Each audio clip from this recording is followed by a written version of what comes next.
Friends and professionals, welcome to another Modern Lending Podcast live. And if you're hanging out in the future and listening to this, drop a note. It's always fun to watch the impact of some of these things as it rolls through the internets.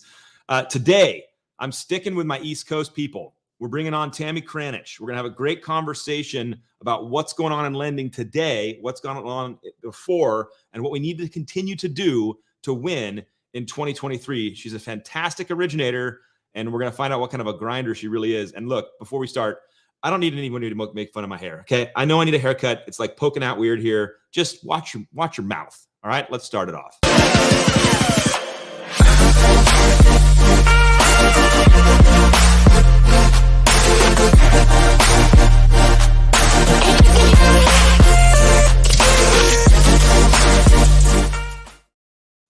Woo! Here we go, Tammie. Welcome. Good to have you. Thanks for hanging with me. Hello. Happy Friday, everyone. I love it. We're live, so if there are people that are asking questions and tuning in, please feel free to ask any questions you want. This is a collaborative conversation about how we can get better in our industry. And so, Tammie, how long you been doing loans? So August 14th was my 20th year. So I just celebrated my 20th year. I started when I was 12. Exactly. And that's amazing. Yep. You were you were stacking files and all the good stuff. Yep. So Tammie's an amazing originator, everybody. She's been Chairman's Elite for years, always top 1% in the industry. And we're going to talk about what's helped her become successful, what she's doing now, how she's pivoted, all that fun stuff. So let's go back to the early days, Tammie. How did you find the industry? How did you get started? Well, I found it like a lot of other people by accident. Yes. I was in the medical field for a long time. I got married. I moved to Connecticut. The medical field was a lot different in Connecticut than it was where I'm from. I'm a Jersey girl. Holla to my Jersey people. I was working in corporate. So I got a job as a receptionist, got promoted to being a secretary. And I realized very quickly that I absolutely hated it. I was not a very good secretary. And I ended up getting laid off. And I was 27 at the time. I know, big surprise. So I got laid off from that job. And I got a severance package that was I worked for a big company and I got laid off and they gave me a pretty decent severance package. So now it was, what am I going to be when I grow up? I was 27. It's funny, at 27, I thought I was kind of old and I was too old to go back to school and all this. So I was trying to figure out what to do. Do I go back to school to be a teacher? Do I go back into the medical field? Like, what am I going to do? I had been married for a couple of years at that point. And a friend of mine said, why don't you get into the mortgage business? And I was Why not? I don't know what a mortgage is. At that point, my husband had bought our house before we got married. So I had never been through the home buying process. So I was like, so that weekend, my husband and I went to Barnes and Noble and I bought the book, Mortgages for Dummies. And I read it cover to cover that weekend. And I taught myself the business from a consumer standpoint from Mortgages for Dummies. I actually still have the book.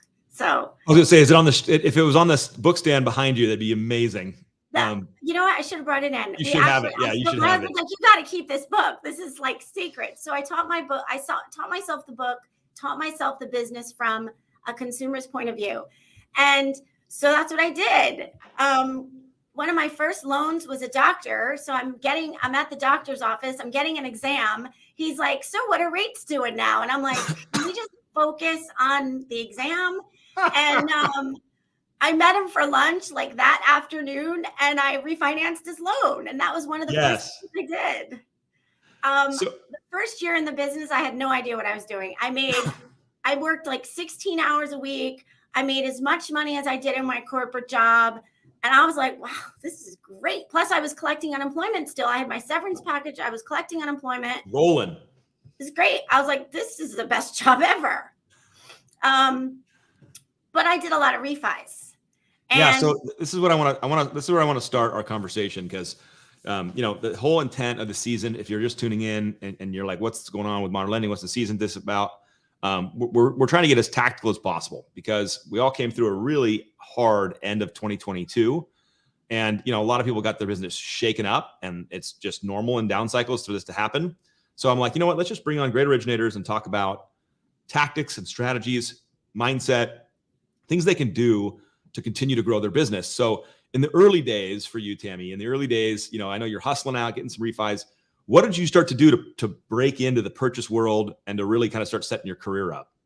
So actually, it was a long time. So I got into the business in 2002. It wasn't until 2005 that I ended up working for a broker shop that was like, you need to focus on purchase business. And I had no idea. Up from 2002 to 2005, I never even wrote a purchase loan. So I didn't even know what that meant. That was where I learned how to grind for agents and go after agents. And I was the rate sheets and donuts person. I mean, that's what you did. You show up with rate sheets and donuts. So no, I love this because it's so relevant even today. It's such a missed art, because we're so digital, which everyone that listens to me is like, I'm super digital guy, but like you cannot downplay the physical and the local. So did you have a milk route? Like, did you have like rate sheets and donuts? What'd you do? Like, so the reps that used to come in, so coming from a broker shop, reps used to come in to our, like, wholesale reps for mortgage used to come into our shop, and they would bring rate sheets and donuts. Yeah. So, and they were like, hey, what are you working on? And I'm like, oh, as a matter of fact, I do have a deal. So I mimicked what they did. Plus, coming from the medical field, drug reps used to come in all the time with pens and stuff. And they would just try to nail the doctor down and, hey, can I have 30 seconds of your time? So I learned from the drug rep world, and I learned from what our reps were doing with the wholesale side. And that was kind of my approach. I was like, okay, I had no idea how to do this. So no training. There's no sales training on this.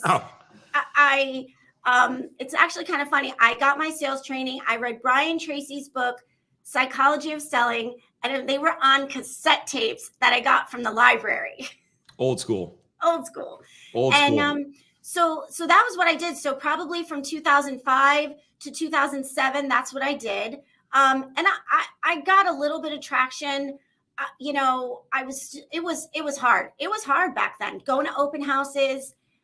What's interesting is I've gone back to those roots, and that's what I'm doing now. And I actually feel kind of bad for the newer loan officers now, because that's the way you have to do it. And agents aren't sitting in their offices anymore. So it's a lot harder to do it. You have to ambush them in a way that's not weird.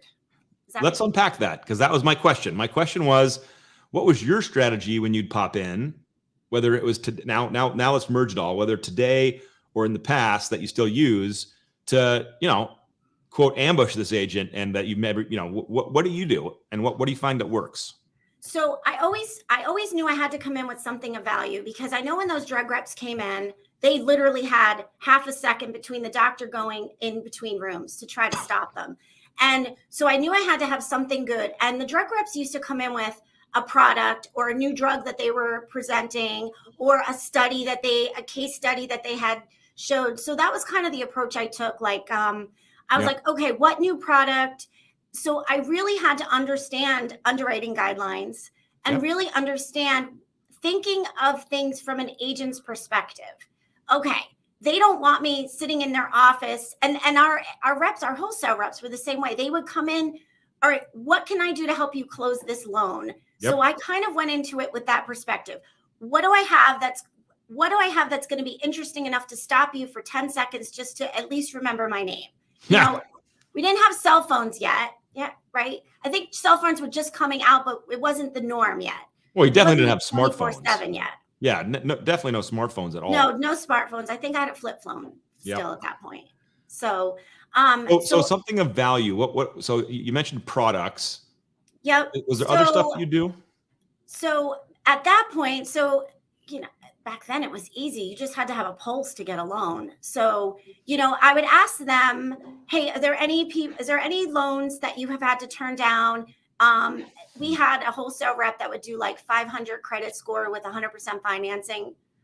Crazy you came stuff. With niches. You came with niches. Niche stuff. Like I wanted to be different. Everybody could do a 30-year fixed rate. What is some of the subprime stuff that you're working on that I can help you with? So I kind of went in with that, and I gave scenarios rather than saying, do you have somebody that's this? I would say, do you have somebody who's self-employed that's been turned down? So I gave them a scenario, which I took that from the wholesale reps that used to come in. Now, you mentioned it was hard, and so I want to spend a few minutes on that because it's hard now.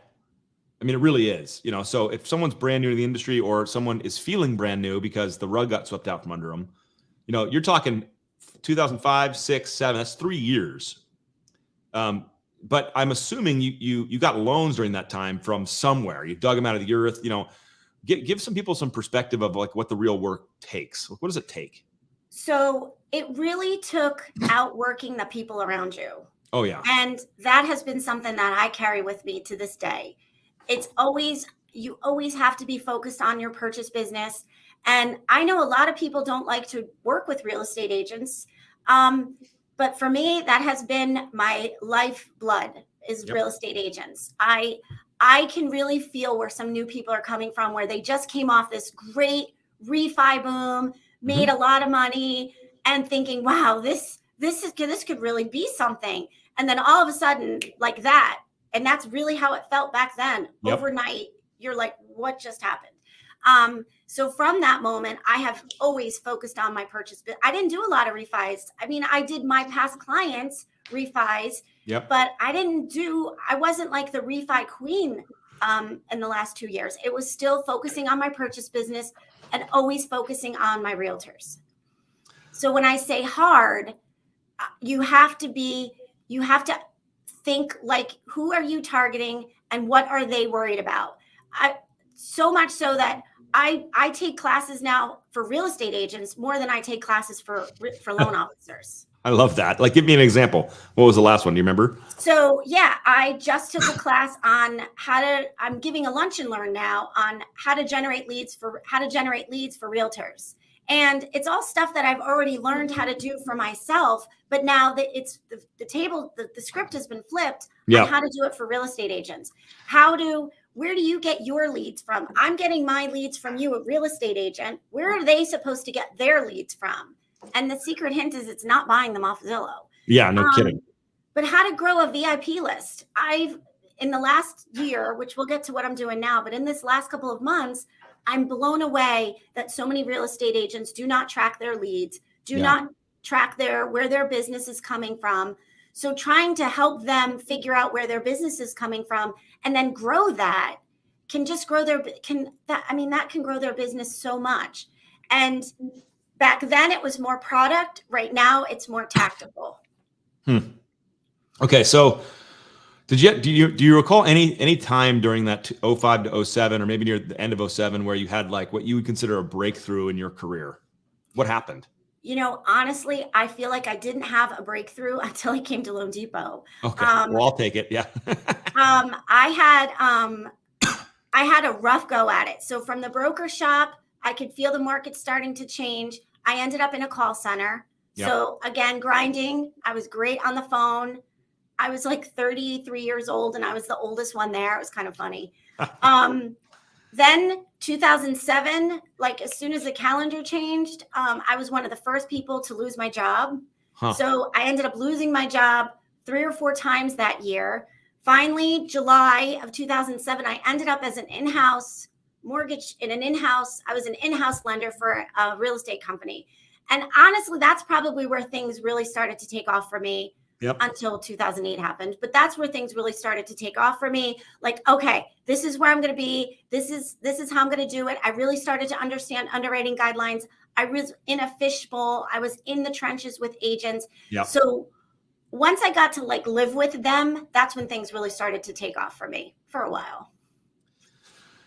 And was it just because proximity to the agents, like your relationships got bigger and better?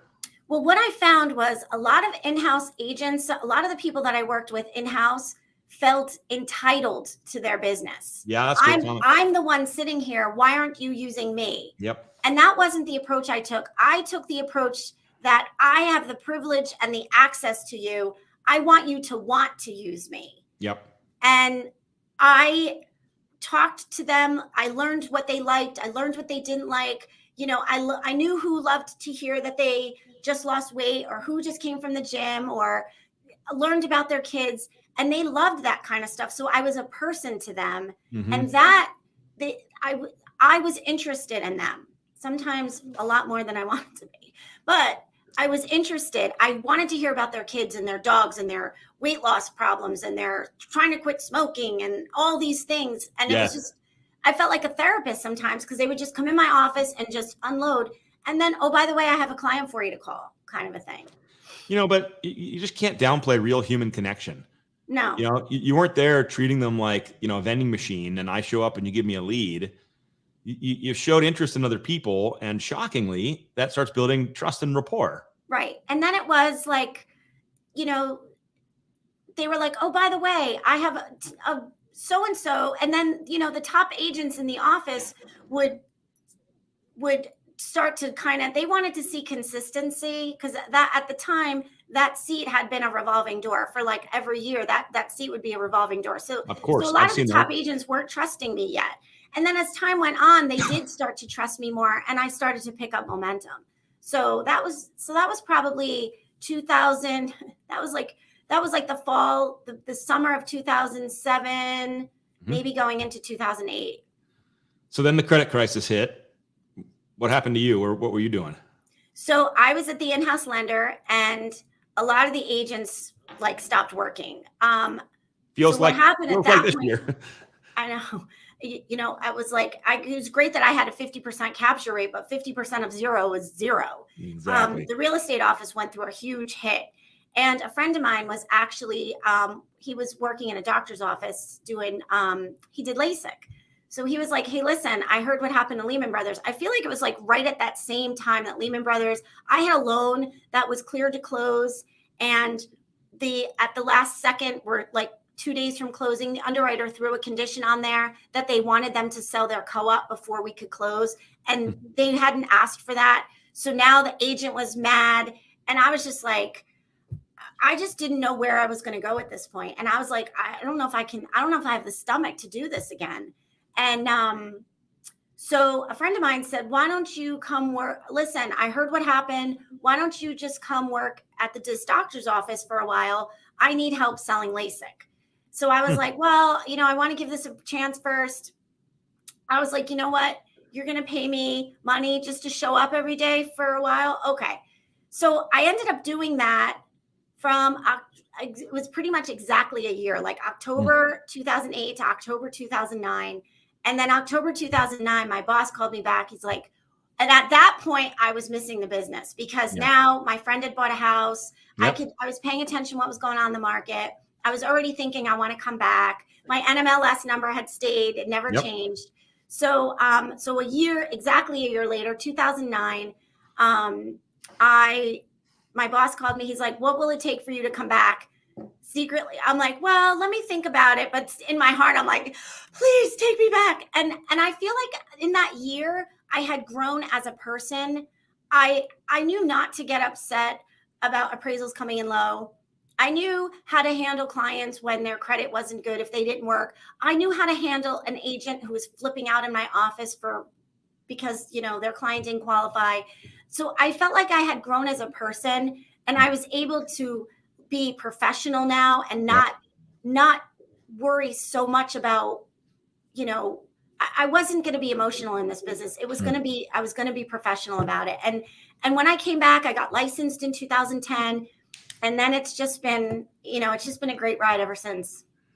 So you dive back into the industry. What are the core things that you're doing and have been doing that has led to your success? That if somebody was like, okay, Tammie, give me I want what you have.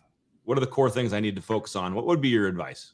So the first thing is you have to be consistent. Realtors are not going to respect you if you're not consistent. I am one of those people that I call 50 realtors every Monday. I've been doing it for 2 years. Okay. So this is the first. We're gonna have to stick here for a minute then, because you call 50 realtors on Monday, and you've been doing it for how long? 2 years. Okay.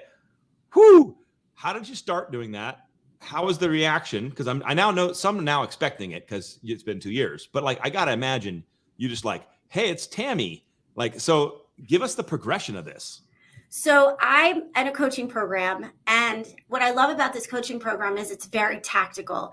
Where I'm in the core, and there's our coach he's a drill sergeant. He said, if you're in the Army, and they tell you to drop and do 20 push-ups, there's no negotiating the 20 push-ups. It's drop and do 20 push-ups. When I was in cheerleading, I was in sports, we had to exercise and work out and do all these things. And it wasn't just the cheering part. It was a lot of endurance and all that. So I kind of equated it to that. So I was at the point in my career where it's like, I need to get to 50 million. I want to get to 100 million next. You tell me what to do and I'll do it. If you tell me to stand on my head for a half hour every day, I will do it. So every day it's the same thing. And, you know, the grind is not sexy, but it works. And when I'm doing it for 2 years, and now you're right, people expect it. People notice when they're not on that list anymore. So how do you make this list? Who are these people and what do you say when you call them? Okay, so when I started the list, it was basically everybody I had done business with and all the listings. So I started with the people I liked because that was the easiest part of the list. Who are the people I like? Then it was, who do I want to do business with? And then who likes me, but we're not doing business with. So so 2 years ago, building the list was, and it's constantly a changing list. I get anybody's on that list, it's constantly changing. I look at it every month and I'm changing, tweaking, updating, people on, people off. So the one thing I don't do is I always imagine, like, if you remember the scene from Oliver Twist, where I imagine Mikey like putting a scene from Oliver Twist in the middle of this podcast right now. But if you imagine the scene from Oliver Twist where they're like, please, sir, I want more. That is the vision that I don't want with my agents. Yes. So I don't call them up and say, hi, it's Tammie. Can I have some leads, please? Can I have some leads? No. In fact, I call them up and say, hey, it's Tammie Crainich. Happy Monday. I want to talk to you today about Lock and Shop. With the inventory the way it is and the rates going up like they are, how great would it be if your clients could lock their interest rate before they find a house? If you have anybody who's worried about interest rates, please call me back. And then I say to them, if it's someone I know, it's like, hey, Alec, it's Tammie Crainich. No need to call me back. Here's what I'm sharing with my agents this week. And you do that every single week actually give yourself 3 months. Do it every single week for 3 months. You'll start to notice. And now when I do happy hours and I see them at a round, they're like, oh, you're on her list. I'm on her list. That's great. I'm so excited to be on the list. So don't, and actually I want to say, don't underestimate those phone calls, because I hear a lot of people talking about, oh, I don't want to call realtors. I'm not into cold calling realtors. You don't have to cold call them. It's fine with me. I'll do it. Yeah. I'll do it. And so do you notice on those calls, you ever have a lack of like, oh crap, I don't know what to bring them today in terms of value. I don't know what to say today. And how do you handle that? So there are moments where I'm like, oh man, I just don't know. Like there are moments where I don't feel like calling them. There are moments where it's a holiday and I know they're not going to answer, or it's Christmas time and I know they're not going to answer. So that's where I have to, I have a lot of resources where I go to. I have a lot of colleagues in the core. So sometimes I'll reach out to them. Hey, what are you guys talking about today? Sometimes I go into MBS Highway and pull some information from there. Yep. But I really start thinking about it. Usually I start thinking about it like over the weekend. Okay, what's going on? What's a success story? And the one thing I do that a lot of loan officers fail to do is I make it about them. You have to make it about them. This year, I'm getting better about asking for the business, because I feel like the mistake I was making is I wasn't asking for the business because I assumed that they knew why I was calling. Yep. But now I'm to the point where I'm just blunt honest with them. It's like, listen, I want to audition for a spot on your real estate team.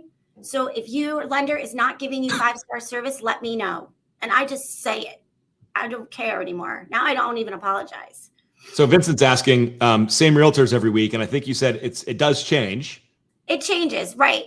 I'm looking for the ones who are doing business. So if they're not doing business, or I talk to them and they're like, I just have no listings, I have no leads, and they're not willing to learn any new tactics or willing to put anything, then they might be someone that goes in I love them, but they're not going to get a call on Monday list. So I'm looking for ballers. And when you make it about them, he's saying, you're bringing value, you're bringing lock and shop ideas, you're bringing things that they could use to go get deals, yes, inviting them to your class. It's mortgage news and information that will help them sell more real estate. So I will tell you this, realtors do not want to hear us blather about underwriting guidelines. Like they don't care about the latest update with condos. They just care how it's going to impact them. They don't care that the lending limit, the loan limits increased. They don't care. I saw so many posts about that. They don't care. They do care that because the lending limits went up, now their buyer, who's an $800,000 buyer, only has to put 5% down and is no longer a jumbo person and doesn't have to do 20% down. So you have to take that news and make it about them. Like, why do they care? Why do they care about lock and shop? They're not buying the house. So I have to ask you, Tammie, how long does it take you to call 50 people on Monday? It probably takes me, I start at 9:30. I'm usually done by 3. So it's a grinding a day.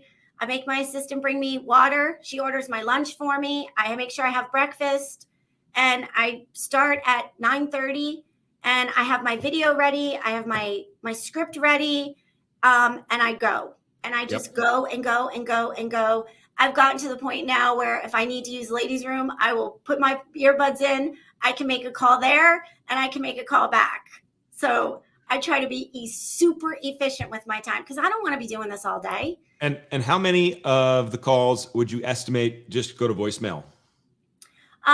So on any Monday, I call all 50. I'll probably talk to about 12 to 15, maybe 20. It's on a, like in a market like that, like way things are right now, I'll probably get about 15 to 20 on the phone. And then I keep them on the phone for 3 minutes. I'm really good about not letting them because some of them will just talk. So I keep it for 3 minutes. And then, so it's about keeping them through and that's kind of how I do it. So, and do you walk out of Monday with leads? A lot of times I do. Yeah. The ones I talk to, shocking. A lot of them will say, "Oh, I was waiting for you to call. I knew you were going to call me today." And so I have to say Monday, like this past Monday, we got 4 leads. Wow. It's simple. It's not about going viral on TikTok, and it works. So don't. Yeah. Vince is like, I'm doing this right now. Yeah, exactly. Okay, so I've got my 50 agents a Monday call. What other core strategy tactics do you find that are important to you that you think could, contribute to your success? Well, the other thing that I do is I hear big complaints. So on Tuesday, I call all my clients who are under contract. A big complaint I hear is we never hear from the loan officer again. They pass it on to their team, and then we never hear from them again. So on Tuesday, I call all my clients who are under contract. And I got to say, this was really hard to do back last year when I had, a very full pipeline. Yes. It's very difficult to do. And sometimes I would tell my client, sometimes it was a text, sometimes it was an email, but I got to all of them. And it goes a long way because then on Thursday, I call my database. And so I always tell them, okay, so you go from this day to this day to this day. And now they're, they go from the Tuesday call and then they're moved to a Thursday call and they remember that.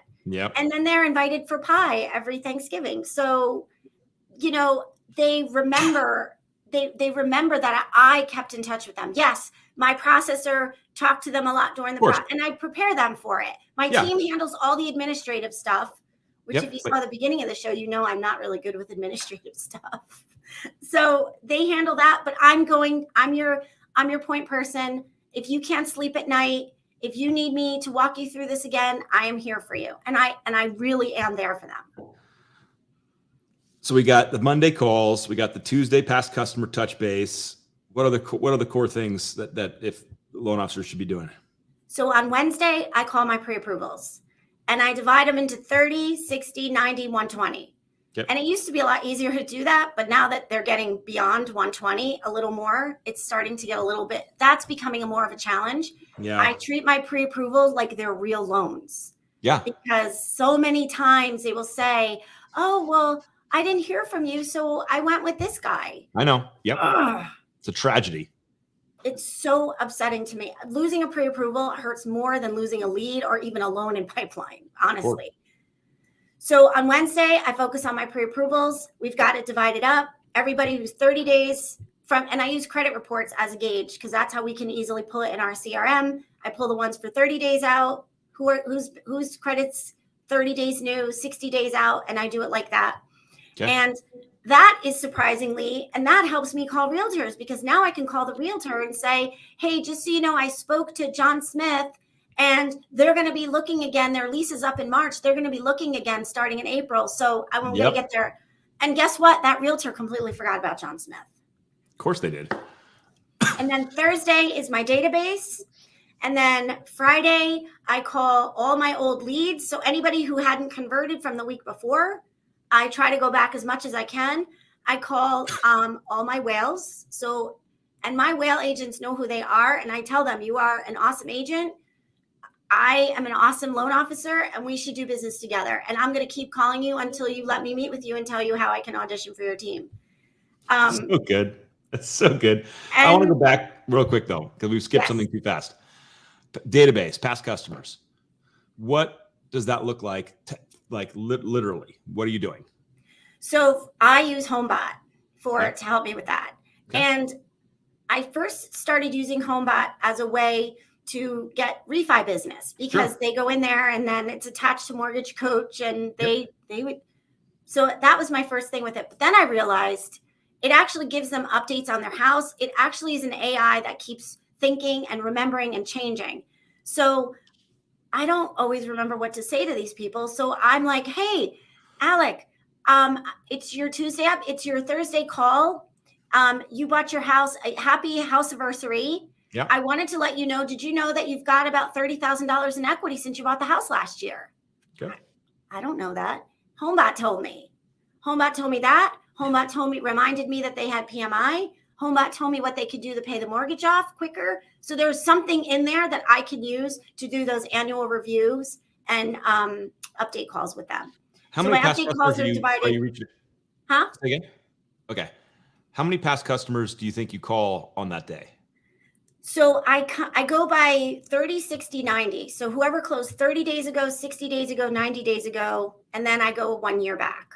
Okay. So it could be well, unfortunately now my 30 days and 60 days have gotten a little light for right now. But there were times where it could be 20, 25 phone calls in a day. And did you ever ask for business? You came with some talking points. How did you kind of get leads from it? I would ask them for business. I would tell them, hey, did my team do a great job for you? Yes. Tammie, the fact that you keep in touch with us is great. Listen, my business I'm a referral-based organization. I don't pay for leads. Do you know anybody right now? Anyone in school, anyone that sit at your desk with that I can get business from? And I, like everybody else, that's probably the thing I need to spend more time on is my database because I know I can get leads. I know I can probably get more leads out of it if I was a little bit more consistent with it. It's probably Thursday is probably the day I'm the least consistent with and the day I really need to get better at. Okay. Are there any other core strategies throughout the weeks and months that you do that loan officers need to pay attention to drive business? The one thing that the core has been talking about for a long time that I just never was great at were lunch and learns. I'm not good with PowerPoint presentations. I know how to talk and teach, but I don't have all the cool stuff to make it look nice. And this year, a friend of mine who was in the core, he put together it's a lunch and learn loan officer lunch and learn system. And he basically has about 40 lunch and learns already done, already changed, edit, drop in your information. Here are the handouts. Here's the text. Here's the email to write. Here's the social media post. Boom. All you got to do is show up. And I just had my first one. So I've done lunch and learns before they were dismal. Yeah. This one I just did with the board of realtors.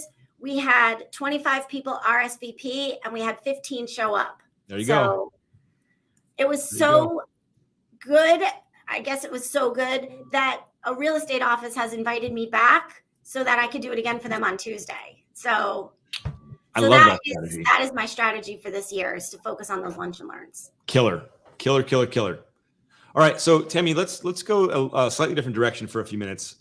Let's talk about mindset and kind of, how do you deal with the stress of the industry, the stress of, obviously the stress of this down cycle, and then what could someone, what does somebody's need to get their headspace in order to kind of continue to win here? What are you doing? I want to hear your thoughts on that. So because I knew I was in a 2002 refi boom, I knew that it wasn't going to last. Yes. So when we went through that, I told my husband, buckle up, because this is going to be a crazy ride. And then hopefully we won't, but if we hit a brick wall at the end of this, at least we've saved up our money. So we were really diligent about saving our money. I saved 30% of my commission. We got all of our bills paid, all of our debt paid. And then when we hit a slowdown like this, it's okay. Yeah. We saved our money because we knew this might happen. Yep. Although I secretly hoped it wouldn't, or I secretly kind of hoped I had gotten past the worst of it. I have to say, I was like, oh, this is fine. I'm good. I want to say I didn't live in denial about it, but I refused to let that be the reason I wasn't going to succeed. I refused to let that be the reason I wasn't going to make Chairman's Elite. Yeah.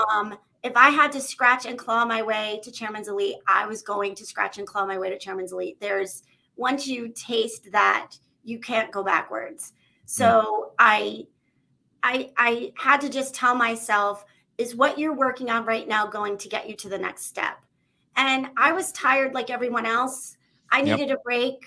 I was working on vacations, and I just had to tell myself, you know what, you got to make hay when the sun is shining. And I just focused on that. And you know what, now I'm working a lot and I'm working hard, and the results are not showing up as quick as I'd like, but I know they will. And that, being in the business for a long time, it's just part of it's just the way it is. It's just the way our business is. Yeah. And, for everyone listening to that has not gone through a down cycle, what Tammie's really talking about is the reality that in some of these cycles, you have to plant seeds and you're not harvesting, the results. And so, every one of these calls that Tammie's making, the 50 calls, maybe she's not getting the lead velocity from it that she got in 2020 or 2021, but, every single one of those touch points is a relationship builder, is a connection point. It's a seed in the ground. And so if you've never gone through a down cycle, those seeds are crucially important because they predict how bountiful, your results are going to be later as they bear fruit. So thanks for saying that. It's a really core point. You just have to put your head down and just keep going. Keep going, because it will change. Everything changes.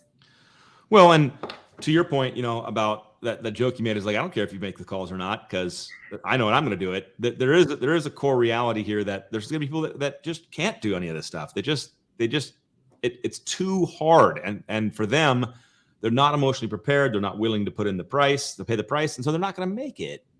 And that's okay too. Meaning everyone should have their life, live their best life, but there will be a thinning of the herd happening in lending, which is good for those that can fight through.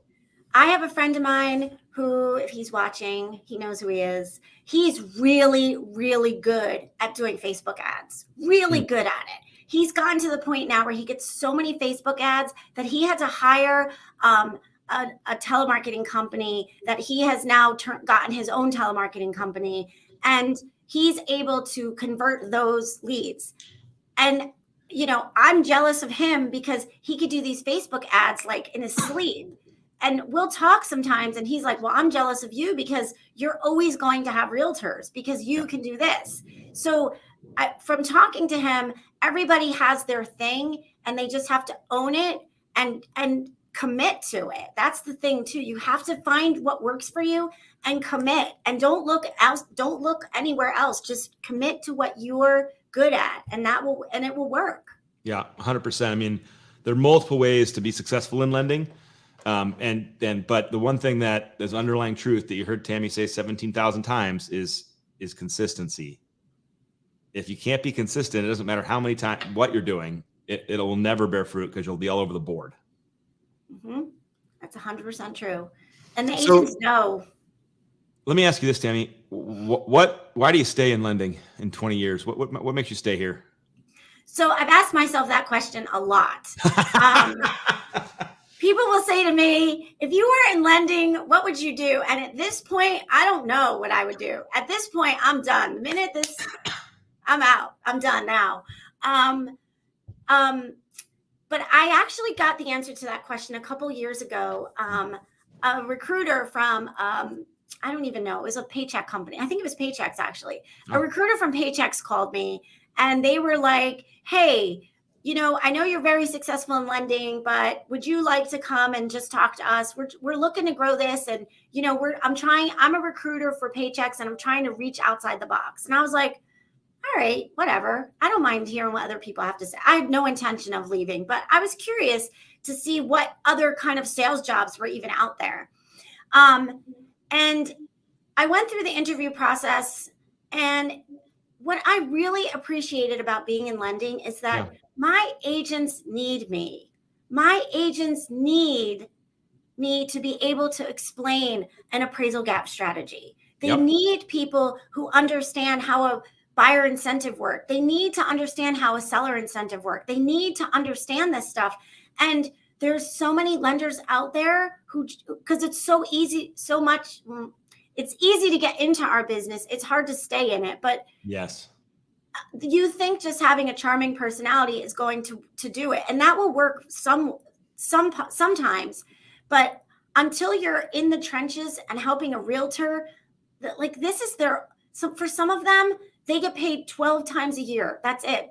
And it's up to us to make sure that they get that commission check. It's up to us to convert those leads for them. It's up to us. A lot of times we're really the thing that's standing between them and a paycheck. And when I felt responsible for their paycheck, that's kind of when the rubber hit the road, if you will. My agents need me. And when I started thinking like that, it became less about sales and more about helping people. I love that perspective. That's super, super helpful. And then we're getting the shout out back from the Mortgages for Dummies from back in the day. So that's great. You're not the only one. I am going to find the book. I have it at home. I'll post it. So you got to post it. All right. So what is your best piece of advice for an originator facing this market today? So you are never going to starve in a purchase market. So my advice is I was purchase by day, refi by night. I looked at refi business like a part-time job. So during the day, when everybody else was working their refis, I still grinded calling my realtors. And it was so much harder back at that point. Grinding my realtors, calling my pre-approvals, keeping that stuff moving because I knew it wasn't going to last. So if you are someone who focuses on your refi business, it's not too late to flip that and focus on a purchase business.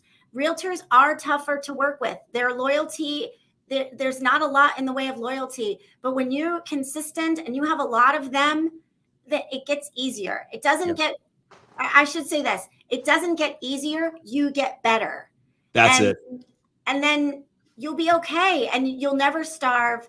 You'll never starve in I love Maura. You'll never starve in a purchase market. Yep. It's fantastic advice. Tammie, thanks for hanging with me today. This has been super fun. The time's flying by. And I want to just encourage every originator to hear the same truths we had from multiple great producers. There are multiple ways for success in lending. Find the ones you like, get challenged in the ones others. Just like Tammie said, you're going to get better. You're going to get stronger. And just stay consistent and you will win. Tammie, thank you. You're awesome. And look forward to hanging with you later. For everybody else, appreciate you. And we'll see you on the internet.